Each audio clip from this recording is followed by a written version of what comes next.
नमस्कार दोस्तों, मैं अखिलेश यादव प्लेटिनम क्लास में आप सभी का एक बार फिर से स्वागत करता हूं। दोस्तों, ज्योग्राफी में आज हम बहुत ही महत्वपूर्ण टॉपिक पढ़ने वाले हैं, जिसमें हम देखेंगे कि उत्तर भारत के जो मैदान है और दक्षिण भारत के पठार, ठीक है, इनका क्या महत्व है और क्या विशेषताएं हैं और इससे संबंधित कैसे क्वेश्चन हमारे एग्जाम में पूछे जाते हैं, वो सारी चीज़ें हम आपके साथ डिस्कस करेंगे। तो कॉपी पेन लेके सब लोग बैठ जाएंगे अच्छे से, और जिन्होंने इसके पहले वाली वीडियो नहीं देखी है कृपया उसको जाके देख लें। बहुत ही इंपॉर्टेंट टॉपिक पड़े हुए हैं हमारे यूट्यूब चैनल पे, जैसे हिमालय का टॉपिक पड़ा हुआ है, ठीक है ना, तटीय मैदान का जो आपका क्षेत्र है उसका वीडियो पड़ा हुआ है, उन सभी को अच्छे तरह से कवर कर लेंगे ताकि आपका कोई भी पोर्शन जो भारत के जो भूगोल से जो आता है ना वो ना छूटने पाए। चलिए अब आज का टॉपिक स्टार्ट करते हैं। हम उत्तर भारत का मैदान और दक्षिण भारत के पठारों का जो हमारा टॉपिक है उसको स्टार्ट करेंगे। पहले आप सबसे पहले देखेंगे कि इस मैप में कि जो यहाँ पे दिखाई दे रहा है कि नॉर्दर्न माउंटेन है ना, उत्तर भारत के जो यहाँ पे पर्वत हमने पढ़ लिया है ना। सबसे पहले हमने इन्हीं के बारे में पढ़ा है, जो ये आपके ये पूरा पर्वत वाला सिस्टम है ना, ये हो चुका है। इसके बाद जो हम बात करेंगे वो मैदानों की बारे में बात करेंगे, जिसका प्रमुख विस्तार हम देखते हैं कि सिंधु नदी से लेकर के है ना आपकी यहाँ पे ब्रह्मपुत्र नदी तक हमारा क्या है, उत्तर भारत के मैदान का विस्तार है। ये आप देख पा रहे होंगे, ये सारे मैदान के अंतर्गत में आएंगे है ना। जो राजस्थान का मरुस्थलीय क्षेत्र है, चाहे आपका विंध्याचल पर्वत के ऊपर वाला जो हिस्सा है ना, ये सारा का सारा किसमें आ जाएगा, उत्तर भारत के मैदानों के क्षेत्र के अंतर्गत आता है। ठीक है, ये सारे के सारे आप देख पा रहे हैं, ये रीजन है ना। तो यहाँ पे सबसे मेन जो मैदान को बनने में सबसे मेन अहम भूमिका निभाती है वो गंगा नदी निभाती है, प्लस उसकी जो सहायक नदियां है ना उन्होंने इस मैदान को बनाने में सबसे अहम रोल अदा किया है। ठीक है, यहाँ पे देख पा रहे होंगे कि लिखा हुआ है राजस्थान प्लेन, यानी कि राजस्थान का मैदान, पंजाब हरियाणा का जो प्लेन है अपर गंगा प्लेन यानी ऊपरी गंगा का मैदान, मिडिल प्लेन यानी कि मध्य जो मैदान है, फिर यहाँ पे गंगा का मैदान, और यहाँ पे लोअर गंगा का प्लेन लिखा हुआ है। इसके अलावा जो ब्रह्मपुत्र नदी आती है ना, तो असम क्षेत्र में वो ब्रह्मपुत्र का जो मैदान का निर्माण करती है। तो ये सारे जो भी आपको यहाँ पे दिख रहा है ना, उत्तर भारत के मैदानी क्षेत्रों का विस्तार इन्हीं के द्वारा हुआ है। खास करके सिंधु नदी आपका पश्चिमी क्षेत्र में, मध्य में गंगा नदी और आपके पूर्व में ब्रह्मपुत्र नदी, यानी 3 नदियों के द्वारा बनाया गया उत्तर भारत का मैदान ये बना हुआ है, जो कि हिमालय के जस्ट समानांतर दक्षिण के क्षेत्र में बना हुआ है। ठीक है, तो आई होप ये चीज आपको समझ में आ गई होगी। इसको मैप में देख करके आप एज्यूम करने में आसानी हो जाएगी आपको, इसलिए ये मैप से समझने में आपको अच्छे से समझना होगा। अब देखिए यहाँ पे कुछ पॉइंट दिए गए हैं कि सबसे जो लास्ट पॉइंट था ना, हमने हिमालय में जो पढ़ा था कि जो शिवालिक है वो सबसे लास्ट रेंज थी ना, सबसे लास्ट रेंज जो थी वो कौन सी थी, शिवालिक थी।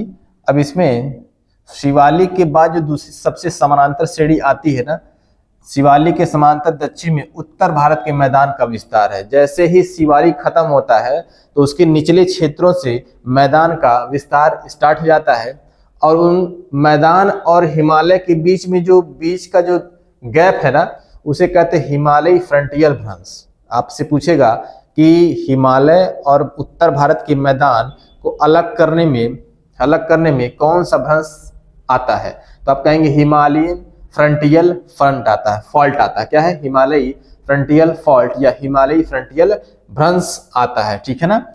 अब यहाँ से इस गैप के बाद से ही मैदान का स्टार्ट हो जाता है, मैदान शुरू हो जाता है।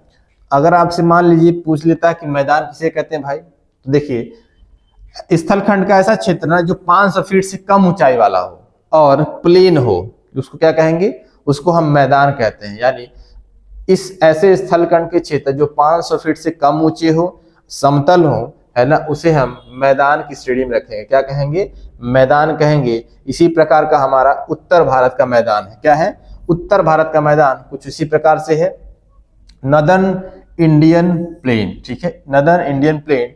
अब इसके कुछ महत्वपूर्ण फैक्ट हैं जो यहाँ पे लिखे गए हैं कि अगर आपसे पूछा जाएगा कि हिमालय पहले बना कि मैदान पहले बना, तो आप कहेंगे हिमालय पहले बना, उसके बाद की संरचना उत्तर भारत का मैदान है।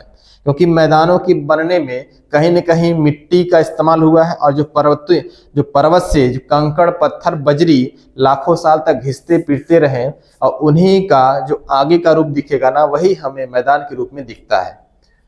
तो ये सबसे नया भौतिक गुण वाला प्रदेश है, यानी सबसे रिसेंट है, सबसे रिसेंट फिजिकल फीचर वाला ये आपका नया मैदान होगा, ठीक है ना, सबसे नया भौतिक गुण वाला प्रदेश होगा। इसका निर्माण चतुर्थक महायुग के सेनोजोइक काल में हुआ था, ठीक है, जहां हमने देखा था कि हिमालय का निर्माण तृतीयक महायुग में हुआ था, और इसका निर्माण चतुर्थक महायुग में होगा, ठीक है ना। तो हिमालय तृतीयक महायुग में और मैदान चतुर्थक महायुग के सेनोजोइक काल में इसका निर्माण हुआ था।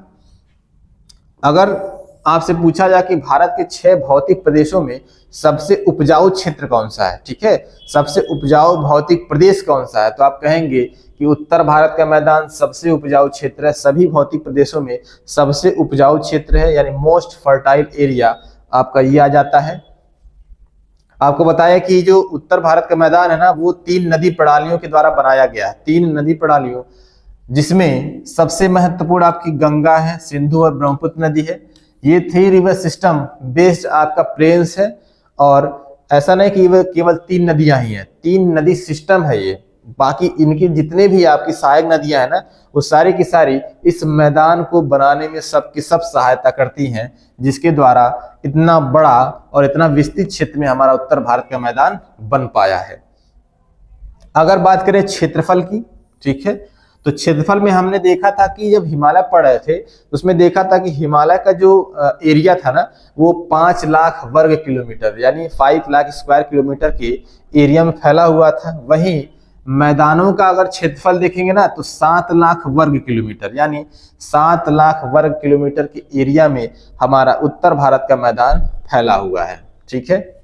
बात करें निर्माण की, फॉर्मेशन की, तो इसका निर्माण कैसे हुआ है, तो आपको बताया कि अवसादों के जमाव से जब ये नदियां हिमालय क्षेत्र से मैदानी क्षेत्र में आती हैं, तो हिमालय क्षेत्र या पर्वतीय क्षेत्र से बहुत सारा अवसाद लेके आती हैं, यानी कि मलबा लेके आती हैं, कंकड़ पत्थर बजरी है ना, बालू, ये सारी चीजें लेके आती हैं और प्लेन जगह पे लाके फैला देती हैं, ठीक है ना।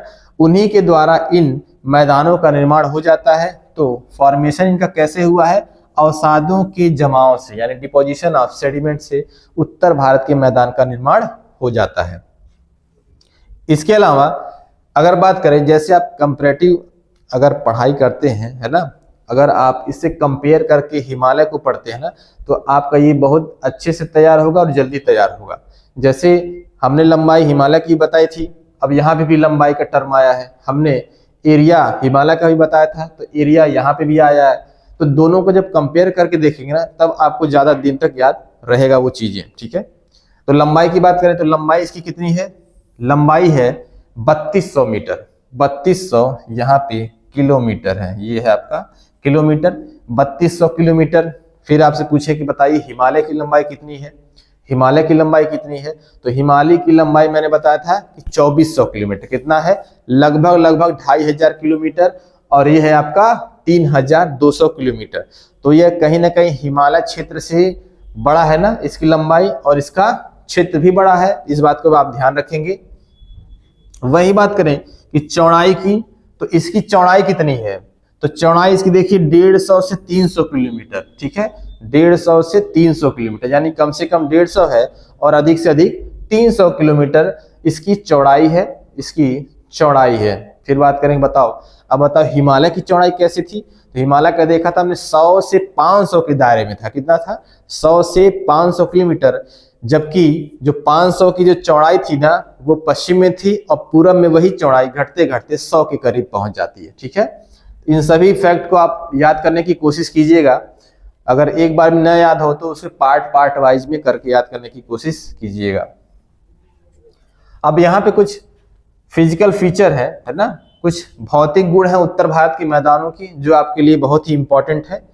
जैसे कि एक प्रदेश आता है ना, भाबर प्रदेश, ठीक है, उत्तर भारत के मैदान में सबसे पहले जो प्रदेश आएगा ना, भाबर प्रदेश आएगा। क्या आएगा, भाबर रीजन।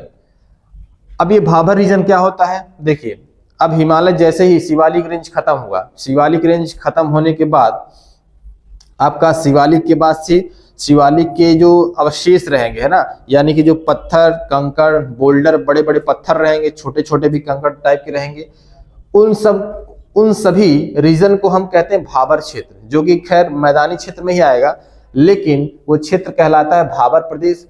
अब ये भाबर प्रदेश बिल्कुल ही कंकड़ पत्थर और पथरीला क्षेत्र रहेगा, तो यानी कि शिवालिक के निचले क्षेत्र में इसका विस्तार है। ठीक है, शिवालिक के निचले क्षेत्र में इसका विस्तार है। चौड़ाई ये 8 से 16 किलोमीटर की चौड़ाई में ये आ जाता है, और खास करके सिंधु से लेकर के तीस्ता नदी तक फैला हुआ। कहाँ तक है? सिंधु से लेकर के तीस्ता नदी तक फैला हुआ है। इसी में जलोढ़ पंखे, है ना, इसी में जलोढ़ पंखे पाई जाती हैं। क्या पाई जाती हैं? जलोढ़ पंखे, एलुवियल फैंस पाए जाते हैं। यानी एलुवियल फैंस का मतलब है यहाँ कंकड़ पत्थर और बजरी जमा होता है। क्या जमा होता है? कंकड़ पत्थर और बजरी जमा हो जाता है। उसके बाद अब इसी क्षेत्र से नदियां जाती हैं, इसी क्षेत्र से जो हिमालय नदियां हैं इसी क्षेत्र में सबसे पहले आएंगी, और इसमें आकर ही नदियां विलुप्त हो जाती हैं, क्योंकि पत्थर के नीचे से ही आपका पानी जाएगा, न कि उसके ऊपर से। तो क्योंकि एक दो पत्थर तो है नहीं, सैकड़ों पत्थर हैं, तो नदियां उसी के बीच में रिस रिस करके चली जाती हैं। तो आपसे पूछेगा मैदान का कौन सा ऐसा क्षेत्र है जहां नदियां विलुप्त हो जाती हैं, ठीक है, या फिर अदृश्य हो जाती हैं, दिखाई नहीं देती, तो आप कहेंगे मैदान का वो क्षेत्र भाबर प्रदेश है। क्या है? भाबर प्रदेश है। तो नदियां यहाँ पे विलुप्त हो जाती हैं, यानी कि आपको दिखाई नहीं देंगी। इसके अलावा अगर भाई बताओ कि यहाँ पे अगर कंकड़ पत्थर और बजरी जमा हो रहे हैं, ये सारी चीजें पाई जाएंगी, तो क्या किसान खेती कर पाएगा? क्या किसानी की जा सकती है? तो बिल्कुल नहीं, यह कृषि के लिए अनुपयुक्त है, यानी farming is not possible. Farming is not possible. खेती के लिए ये जगह यानी भाबर प्रदेश बिल्कुल भी योग्य नहीं है। ठीक है, तो ये सब पॉइंट आप याद रखेंगे। तो पहला क्षेत्र हो गया भाबर क्षेत्र या भाबर प्रदेश। दूसरा, इसी के समानांतर इसी के समांतर तराई प्रदेश है। अब एक तरफ तो नदियां जहां अदृश्य हो गई थी, उसके बाद जस्ट उसके नीचे का क्षेत्र यानी भाबर के दक्षिण में इसके समानांतर जो प्रदेश है उसको कहेंगे तराई प्रदेश। और तराई प्रदेश की जो चौड़ाई है वो 15 से 30 किलोमीटर के बीच में, कितना है? 15 से 30 किलोमीटर में। तो जो नदियां भाबर प्रदेश में विलुप्त हो चुकी थी, अब वो नदियां आगे आकर के तराई प्रदेशों में फैल जाएंगी, यानी हमें दिखाई देने लगेंगी। ठीक है, नदियां इस क्षेत्र में दिखाई देती हैं। ठीक है, तो किस क्षेत्र में विलुप्त हो गई थी? तो भाबर प्रदेश में विलुप्त हो गई थी और तराई प्रदेशों में दिखाई देने लगेंगी। ठीक है, अब जब नदियां इधर आएंगी तो इधर उधर फैल जाएंगी, इसलिए यहाँ पे दलदल और नम क्षेत्र का विस्तार हो जाता है। तो आपसे पूछेगा कि बताओ उत्तर भारत का कौन सा क्षेत्र है जो दलदली और नम क्षेत्र वाला प्रदेश भी कहलाता है? तो आप कहोगे तराई प्रदेश है। ठीक है, तो किसको कहते हैं दलदली और नम क्षेत्र? तो आप कहेंगे कि तराई प्रदेश को कहते हैं। ठीक है, नदियां जो विलुप्त हुई थी कहाँ दिखाई देती है? तो आप कहेंगे कि तराई प्रदेश में दिखाई देती हैं। ठीक है, अब बताओ क्या तराई प्रदेश मनुष्य के लिए अनुकूल होगा जहां पे जगह जगह पे पानी का जमाव हो? तो बिल्कुल नहीं होगा, क्योंकि जहां पे पानी का जमाव होगा, ठीक है, वहां पे क्या होगा? वहां पे बीमारियों को फैलने का ज्यादा चांस रहेगा, खतरा रहेगा। इसलिए मनुष्य के लिए ये वाला स्थान है ना, मनुष्य के लिए हानिकारक है, यानी मनुष्य के लिए अनुकूल नहीं है। मनुष्य के लिए अनुकूल नहीं।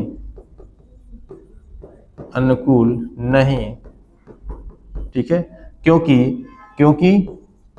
अनुकूल नहीं है? क्योंकि बीमारी जनित क्षेत्र है ये, बीमारी जनित, क्योंकि ये बीमारी जनित क्षेत्र है। ठीक है, यानी यहाँ बीमारियों को फैलने का खतरा ज्यादा रहता है। लेकिन कृषि में आप दो चीजों की खेती कर सकते हैं, क्योंकि पानी भरपूर मिलेगा।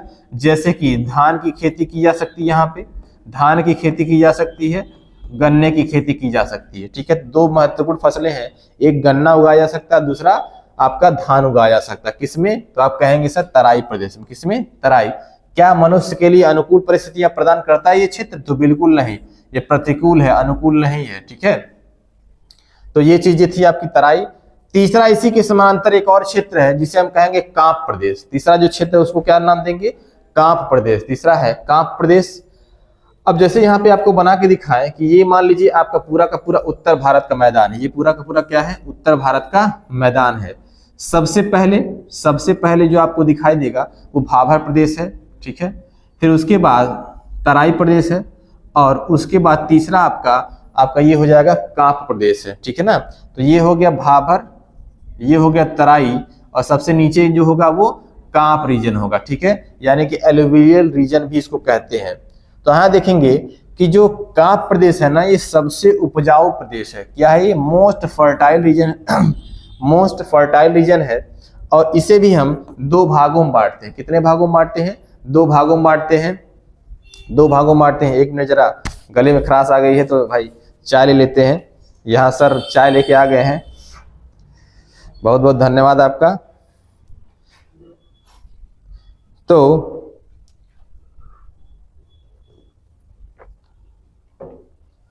यहाँ पे देखेंगे कि जो कांप प्रदेश है ना ये सबसे उपजाऊ है, मोस्ट फर्टाइल रीजन है। इसके अलावा ये कितने भागों में बांटा गया है? अब इसी एलुवियल रीजन को यानी कि कांप प्रदेश को दो भागों में बांट दिया गया है। अब दो भागों में ये हमें नदियों के आधार पर बांटा हमने। एक जगह ऐसा है जो ऊंचा क्षेत्र है, ठीक है, जहां पे नदी का पानी नहीं पहुंच पाता। यानी अगर नदी के पानी का विस्तार होता है, यानी बाढ़ के समय ही विस्तार होगा, तो एक जगह ऐसा होगा ऊंचा क्षेत्र होगा जहां पे पानी नहीं पहुंच पाएगा, और एक ऐसा निचला क्षेत्र होगा जहां पे हर साल उस नदी का पानी उस मैदान में हमेशा पहुंचता रहेगा, ठीक है। तो यहाँ पे कांप प्रदेश को दो भागों में बांटा गया है। पहला है खादर प्रदेश, यह नदी के पास यानी कि ये नदी के पास वाला रीजन होगा, बाढ़ के मैदान का निर्माण करता है। यानी बाढ़ के मैदान, ये वाला जो क्षेत्र है ना पूरा, जो बाढ़ जब आएगी ना तो ये मैदान पूरा पानी से भर जाएगा, ठीक है, और अपने साथ लाए गए अवसादों को इन्हीं क्षेत्रों में बिखेर देगा, इन्हीं क्षेत्रों में बिखेर देगा, और इसे हम कहेंगे खादर। जब हर साल यहाँ बाढ़ का पानी हर साल अपने साथ बहुत सारा अवसाद लाएगा तो यहाँ की मिट्टी हर साल नई हो जाएगी।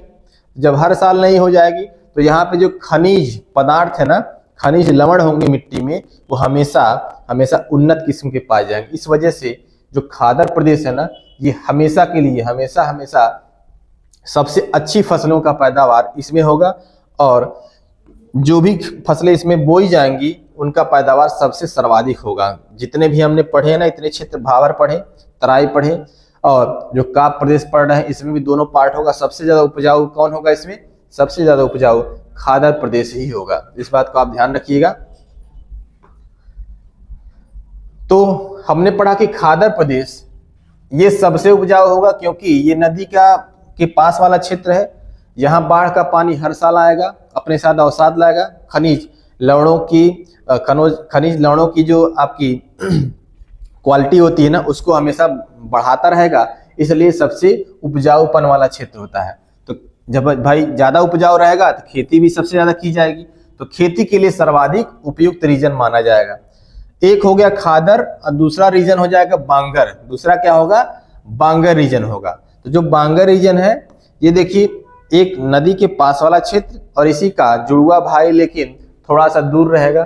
तो विशाल मैदान का सबसे बड़ा भाग यानी इस क्षेत्र की मिट्टी पुरानी जलोढ़ मिट्टी कहलाती है, और ये क्योंकि नदी से दूर वाले ऊंचे वाले क्षेत्र होते हैं तो नदी का पानी हर साल नहीं पहुंच पाता, इस वजह से इसकी जो मिट्टी होती है ना वो पुरानी हो जाती है। तो आपको पता है कि जो कांप मिट्टी है उसी को हम जलोढ़ मिट्टी भी कहते हैं, तो इस कांप प्रदेश को हम जलोढ़ प्रदेश भी कहते हैं। तो उसमें स्थित मिट्टी जो रहेगी ना उसे हम जलोढ़ मिट्टी के रूप में भी जानते हैं। तो इस क्षेत्र यानी बांगर क्षेत्र की मिट्टी को किस नाम से जाना जाएगा? पुरानी जलोढ़ मिट्टी भी कहलाती है ये। और यहाँ की मिट्टी हर साल नई नहीं होगी यानी पुरानी ही होगी। तो आप बताओ कि बांगर अच्छा होगा कृषि के लिए कि खादर उपयुक्त होगा? तो आप कहेंगे, चलिए कमेंट करके बताइए आप लोग, है ना। तो यहाँ की मिट्टी हर साल नई नहीं होती है, ठीक है। तो बांगर सबसे उपयुक्त है कि खादर है? कमेंट बॉक्स में कमेंट करके बताइए। यहाँ पे नोट में आपको देखना है कि उत्तरी मैदानों को राष्ट्र का अन्न भंडार कहते हैं। क्या कहते हैं? राष्ट्र का अन्न भंडार। इसलिए कहते हैं क्योंकि सबसे उपजाऊ वाला क्षेत्र है ये, सबसे उपजाऊ क्षेत्र है, तो यहाँ पे खेती भी सर्वाधिक की जाती है। तो देश की कुल आबादी का 40% से अधिक यहीं निवास करते हैं। ठीक है, तो भाई जहां पैदावार ज्यादा होगी, खाने के लिए अन्न में मात्रा ज्यादा पैदा होगी, तो लोग भी वहां पे ज्यादा संख्या में उपस्थित रहेंगे। ठीक है, तो ये सारी बातें आपके लिए इंपॉर्टेंट हो सकती हैं, तो अच्छे से इसको पढ़ना है। नेक्स्ट टॉपिक है कि उत्तर भारत के मैदान के बाद दूसरा जो टॉपिक हमारा प्रायद्वीपीय पठार है। क्या है? प्रायद्वीपीय पठार। इसको एक बार अच्छे से वॉच कीजिए, इन सभी चीजों को जो मैप में दी गई हैं।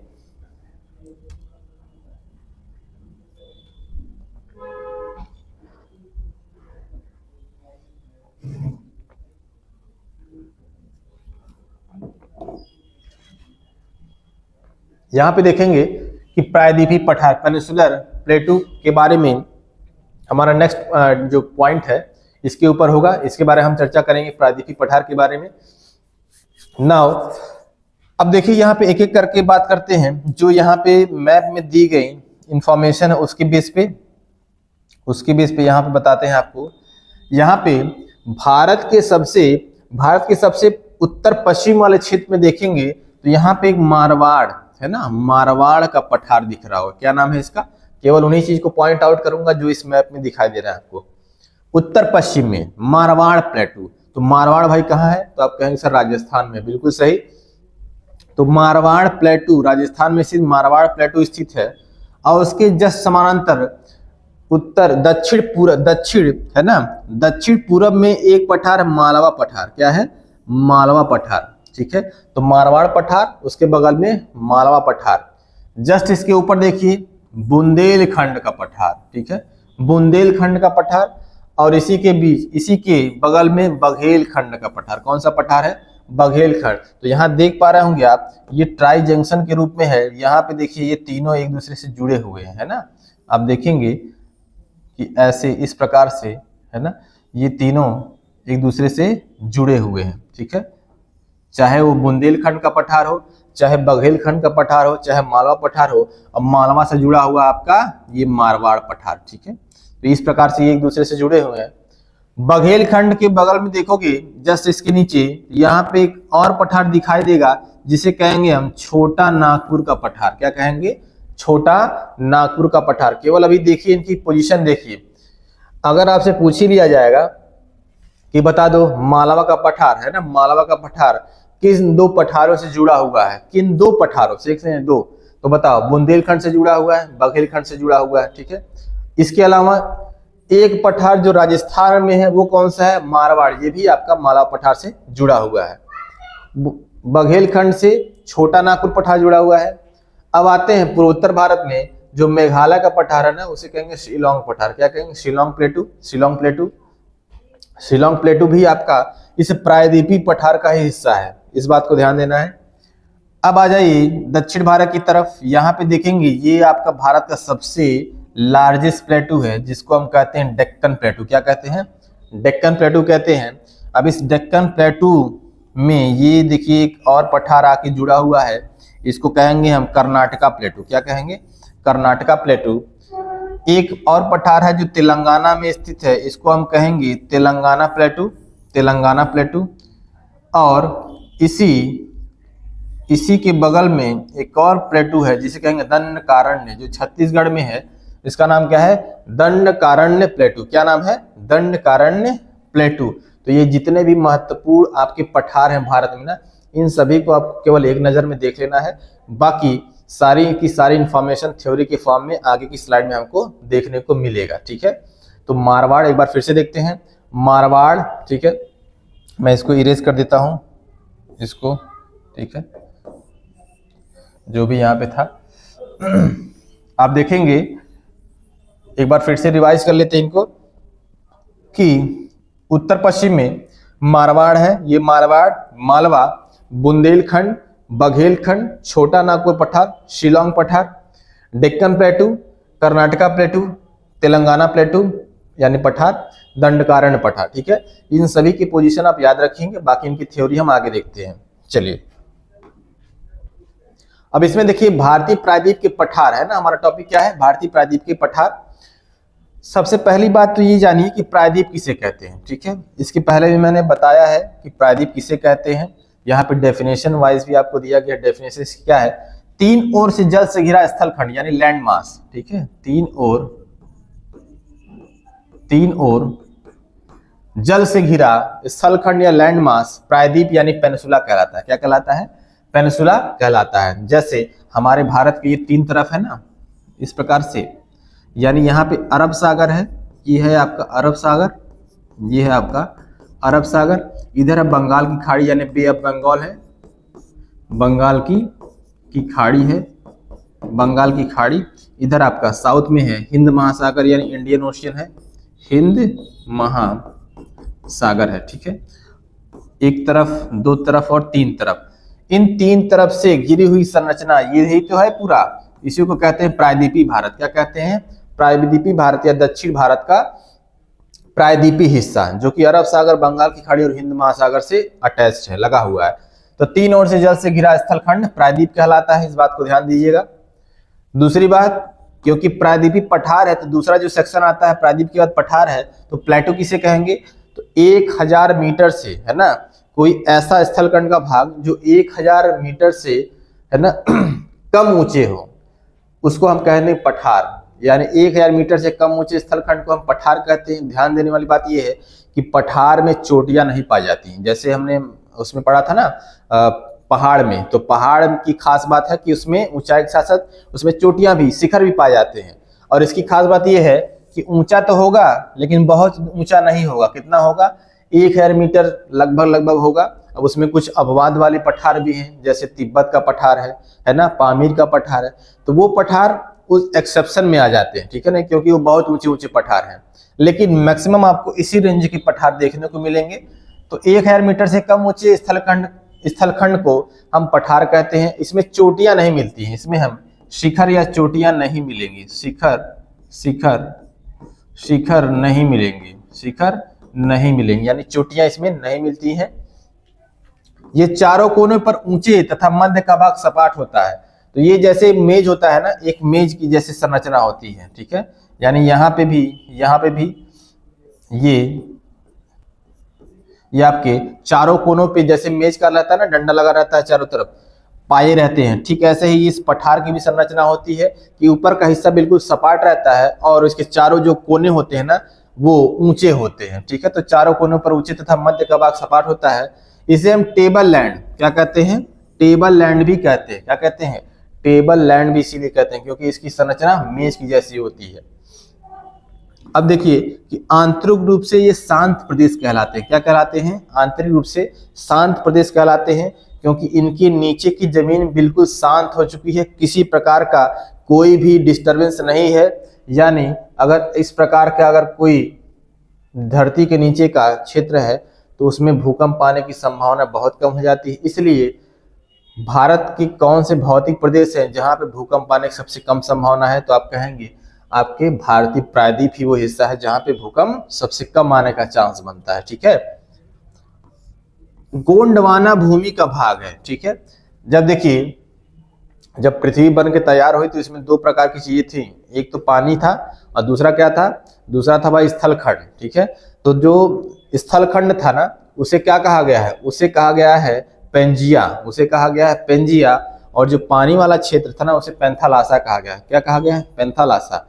लेकिन जो भूमि के अंदर यानी स्थलखंड के अंदर कुछ इस प्रकार की भूगर्भिक प्रक्रियाएं हैं जिससे जो स्थलखंड का भाग था ना वो एक दूसरे से अलग होने लगा, ठीक है। तो अलग होने लगा तो इस प्रकार से दो तरह से अलग होकर टूटकर बन गया। एक को कहते हैं अंगारा लैंड और दूसरे को कहा गया आपका क्या कहा गया? गोंडवाना लैंड।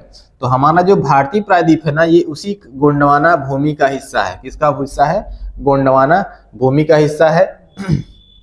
और इसका निर्माण आर्कियन काल की चट्टानों के द्वारा हुआ है। ध्यान देने वाली बात है कि सबसे पहले जिन चट्टानों का निर्माण हुआ ना उसको हम आर्कियन काल की चट्टानें कहते हैं। तो ये सबसे पहले बनी हुई चट्टानों के रूप में ये निर्मित हुआ था, ठीक है।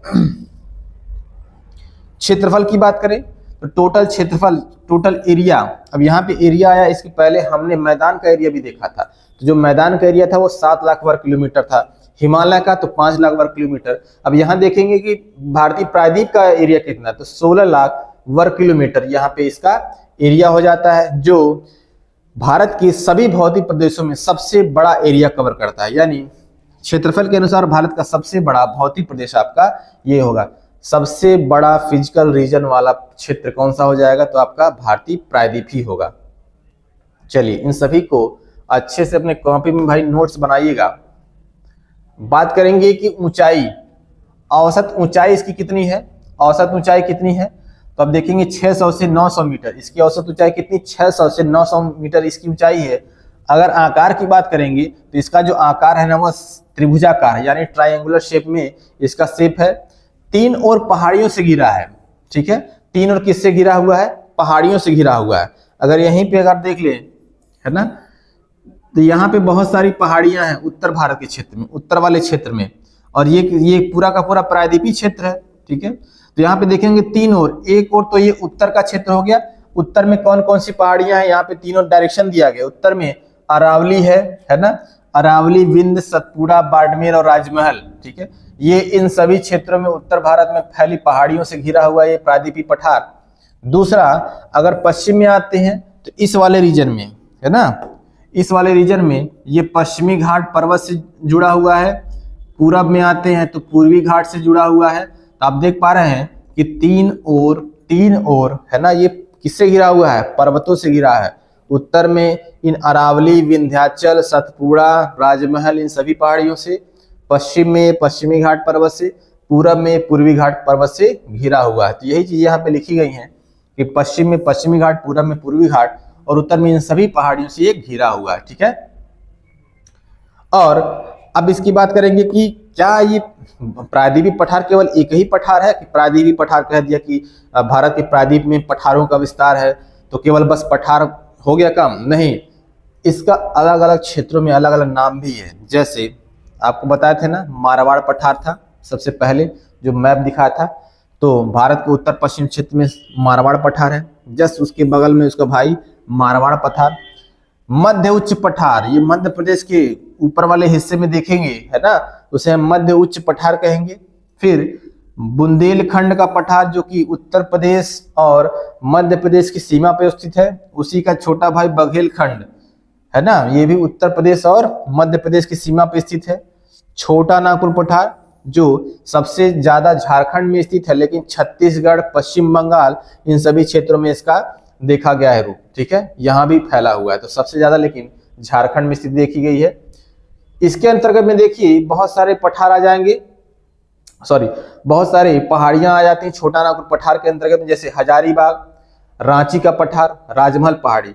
हजारीबाग का पठार, रांची का पठार, राजमहल की पहाड़ियां, ये छोटा नागपुर पठार के हिस्से में आती हैं।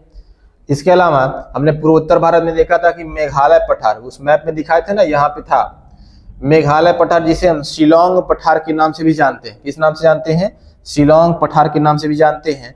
और दक्षिण भारत यानी प्रायद्वीपीय भारत में सबसे बड़ा जो पठार हम पढ़ते हैं ना, उसे हम डेक्कन का पठार कहते हैं। क्या कहते हैं? डेक्कन प्लेटू के नाम से इसे जाना जाता है। अब बताइए, इस डेक्कन प्लेटू की ही महाराष्ट्र, कर्नाटक और तेलंगाना, ये जो आप क्षेत्रीय आधार पे देख रहे हैं राज्यों का नाम है, ये इन्हीं में पाए जाने वाले डेक्कन पठार का ही हिस्सा है। यानी महाराष्ट्र का पठार भी इसी का हिस्सा, कर्नाटक का, तेलंगाना का, ये सारे पठार कहीं ना कहीं डेक्कन पठार से ही रिलेटेड हैं और यहीं से निकले हुए हैं।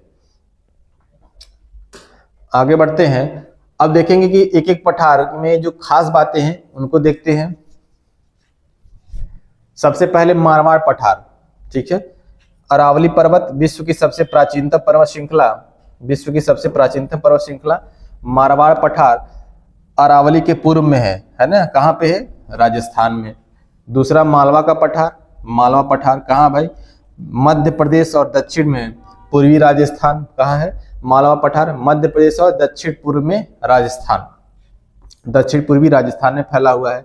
मध्य उच्च पठार मारवाड़ के पूर्व में, अधिकतर भाग चंबल नदी बेसिन, लेकिन राज्य मध्य प्रदेश, ठीक है, तो मध्य प्रदेश याद रखिएगा। बुंदेलखंड का पठार, बुंदेलखंड का पठार मध्य प्रदेश और उत्तर प्रदेश के बॉर्डर पे है, ठीक है ना, मध्य प्रदेश और उत्तर प्रदेश के बॉर्डर पे है। बघेलखंड का पठार जो है वो उत्तर में सोन नदी और दक्षिण में महानदी के बीच जल विभाजक का काम करता है। किसका काम करता है? जल विभाजक का काम।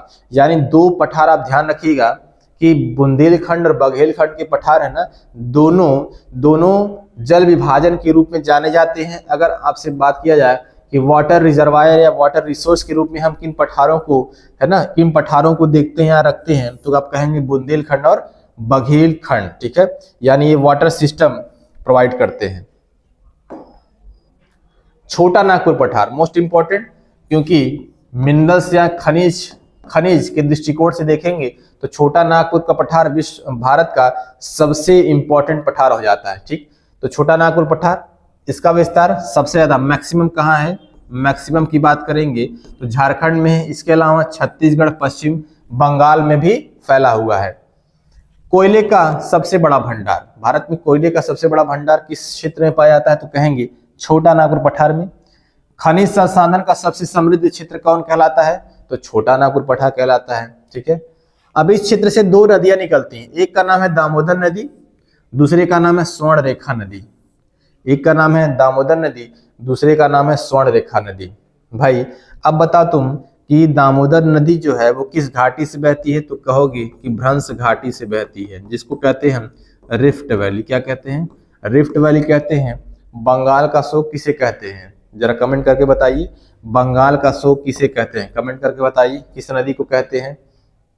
दूसरी जो नदी है स्वर्ण रेखा नदी, और इस स्वर्ण रेखा नदी पे एक जलप्रपात पाया जाता है जो अक्सर आपके एग्जाम में पूछा जाता है, हुंडरू जलप्रपात। कौन सा है, हुंडरू जलप्रपात, जो झारखंड की राजधानी रांची में स्थित है। ठीक है, तो स्वर्ण रेखा नदी पे बना हुंडरू जलप्रपात रांची में है, जो कि बहुत महत्वपूर्ण है। एक पॉइंट तो ये हो गया। दूसरी बात कि इसी स्वर्ण रेखा की नदी के तट पर एक शहर है जमशेदपुर। ठीक है, जमशेदपुर झारखंड में ही, इसको कहते हैं भारत का पिट्सबर्ग। क्या कहते हैं, भारत का पिट्सबर्ग कहते हैं जमशेदपुर को। तो ये ध्यान रखिएगा, दामोदर नदी और स्वर्ण रेखा नदी ये छोटा नागपुर पठार से निकलती है। अब इसे छोटा नागपुर पठार को भारत का रूल प्रदेश कहते हैं। क्या कहते हैं, भारत का रूल प्रदेश, भारत का रूल प्रदेश। और विश्व का रूल प्रदेश, विश्व का रूल अगर आपसे पूछा जाएगा तो जर्मनी किसको कहते हैं, जर्मनी किसको कहते हैं, जर्मनी को। यहाँ पे और एक चीज समझिएगा कि भारत की कोयला नदी आपसे पूछेगा, भारत की कोयला नदी जो आपकी दामोदर नदी है, उसी को हम भारत की कोयला नदी किसको कहते हैं, दामोदर नदी को कहते हैं। विश्व की कोयला नदी, अगर आपसे पूछे विश्व की कोयला नदी तो कहेंगे जर्मनी में बहने वाली राइन नदी को, जो कि सबसे व्यस्तम नदी है। ठीक है, ये कहाँ पे है, ये जर्मनी में है, इस बात को ध्यान रखिएगा। और दामोदर नदी छोटा नागपुर पठार में बहती हुई झारखंड में बहती है। ठीक है ना, और पश्चिम बंगाल में हुगली में जाकर मिल जाती है। बाकी चीजें नदियों के बारे में नदियों के चैप्टर में पढ़ेंगे, इसमें हम देखेंगे इतना फैक्ट इसके लिए इंपॉर्टेंट है। तो ये सारी जितने भी फैक्ट वाली जानकारी है इस सभी को कॉपी में आप लोग नोट करेंगे। नेक्स्ट आता है मेघालय का पठार। कौन सा पठार, मेघालय का पठार। इसको देखिए कि उत्तर में ये पठार ब्रह्मपुत्र तथा दक्षिण में सुरमा घाटी तथा मेघना घाटियों के बीच में है। कहाँ कहाँ है, सुरमा घाटी और मेघना घाटियों के बीच में है। उत्तर में ब्रह्मपुत्र की घाटी से ये घिरा हुआ है। ठीक है, इस मेघालय के पठार को हम कार्बी एंग्लोंग भी कहते हैं, कार्बी एंग्लोंग पहाड़ी और कचनार पहाड़ियों के रूप में भी जाना जाता है। इसे किस पहाड़ी के रूप में जाना जाता है, कार्बी एंग्लोंग पहाड़ी या कचनार पहाड़ी के रूप में भी जाना जाता है। अब समझने वाली बात यह है कि मेघालय पठार में 5 पहाड़ियां सम्मिलित हैं। ठीक है, 5 पहाड़ियां सम्मिलित हैं, जिसमें से 3 जो पहाड़ियां हैं वो मेघालय में स्थित है। गारो खासी जयंतियां मेघालय में स्थित है, गारो खासी और जयंतियां, ये तीनों पहाड़ियों की खास विशेषता है कि बिल्कुल एकदम खड़ी खड़ी पहाड़ियां हैं। ठीक है, तो खड़ी खड़ी पहाड़ियों से मतलब ये है कि जब भी मानसून आता है तो इन पहाड़ियों से टकरा कर वो जो वायु होती है ना आगे नहीं बढ़ पाती, इसलिए सबसे ज्यादा बारिश इन्हीं तीनों पहाड़ियों में होती है।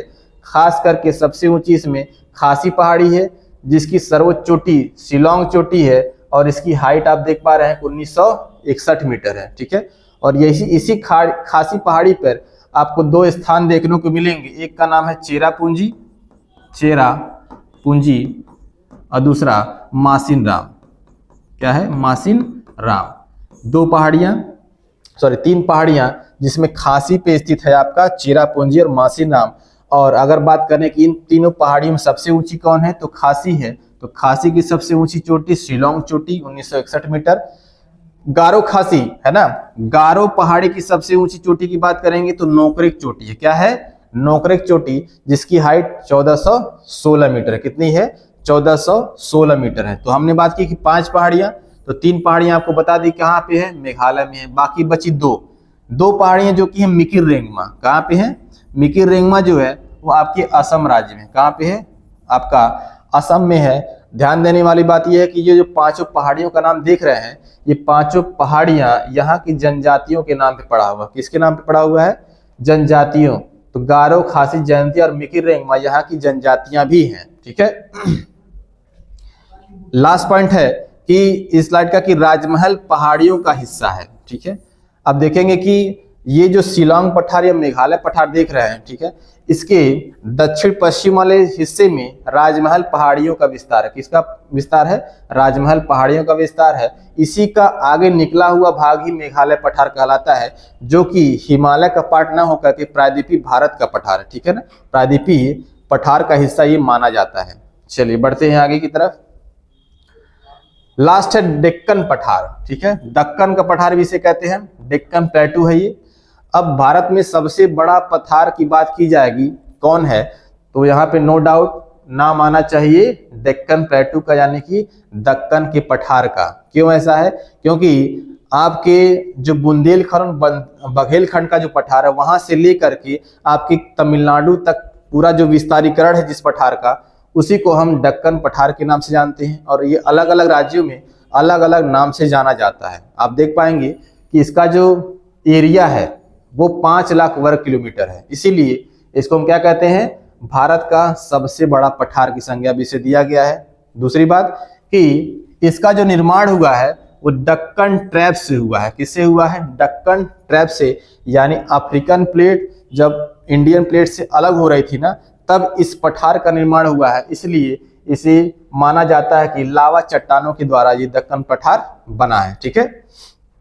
अब इस पठार के ऊपर बहुत सारी पहाड़ियां भी हैं, जैसे हरिश्चंद्र की पहाड़ी, बालाघाट की पहाड़ी, अजंता की पहाड़ी, ग्वालियर की पहाड़ी। ठीक है, ये सभी पहाड़ियां महाराष्ट्र की पहाड़ियां हैं। कहाँ की है? महाराष्ट्र में स्थित है। और महाराष्ट्र में स्थित है तो आपसे पूछा जाएगा कि हरिश्चंद्र, बालाघाट, अजंता या ग्वालियर की पहाड़ियां किसका हिस्सा है, तो आप बताएंगे दक्कन की पठार का हिस्सा है। किस राज्य से संबंधित है?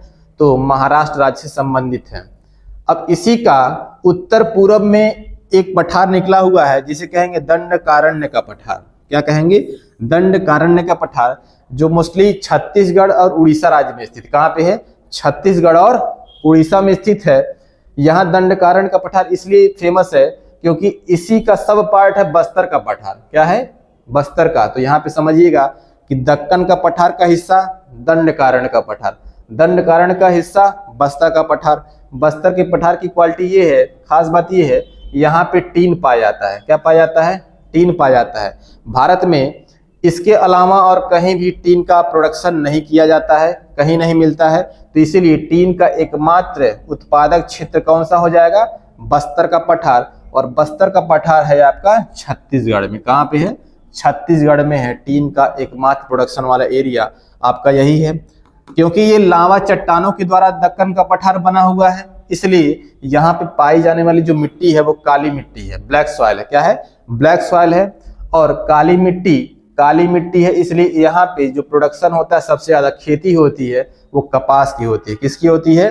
कपास की खेती सर्वाधिक होती है इस काली मिट्टी में। ठीक है, ये बात आपको ध्यान देनी है कि दक्कन के पठार में कौन सी मिट्टी सबसे ज्यादा पाई जाती है? काली मिट्टी। इसे हम लावा मिट्टी भी कहते हैं, है ना। और कपास का प्रोडक्शन सबसे ज्यादा होगा। अगर आपसे पूछे बताओ कि दक्कन का पठार सबसे ज्यादा कितने राज्यों में पाया जाता है, तो आप कहेंगे 8 राज्यों में। कितने राज्यों में? 8 राज्यों में, जिसमें 6 राज्यों में तो भरपूर पाया जाता है, लेकिन 2 राज्यों में के कुछ हिस्सों में ये इसका विस्तार पाया जाता है। जैसे 6 राज्य कौन से जिसमें सर्वाधिक पाया जाता है? महाराष्ट्र, तेलंगाना, आंध्र प्रदेश, कर्नाटक, केरल और तमिलनाडु तथा एमपी और छत्तीसगढ़ के कुछ हिस्सों में इसका विस्तार पाया जाएगा। ठीक है, तो ये था आपका दक्कन का पठार।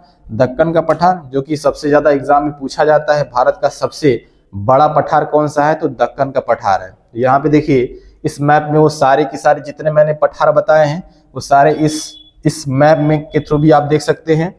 यहाँ पे अरावली पर्वत है, उसके नीचे मारवाड़ प्लेटू, मालवा प्लेटू, यहाँ पे सतपुड़ा रेंज है, इसके नीचे आप देखेंगे महाराष्ट्र प्लेटू है, कर्नाटका प्लेटू, तेलंगाना दंडकारण्य, छत्तीसगढ़ प्लेन है, छोटा नागपुर पठार है, और यहाँ पे मेघालय प्लेटू भी आपको दिख रहा होगा। ठीक है, तो दोस्तों आज हमने पढ़ा उत्तर भारत के मैदान और दक्षिण भारत के पठार। ठीक है, उम्मीद करता हूं कि ये वीडियो आपको अच्छी लगी होगी। अगर अच्छी लगी हो तो वीडियो को लाइक कीजिएगा, अपने दोस्तों में ज़्यादा से ज़्यादा शेयर कीजिएगा, और इससे भी और बेहतर वीडियो के लिए हमारे चैनल पे बने रहें। मिलते हैं नेक्स्ट वीडियो में, तब तक के लिए थैंक यू, नमस्कार, बाय बाय।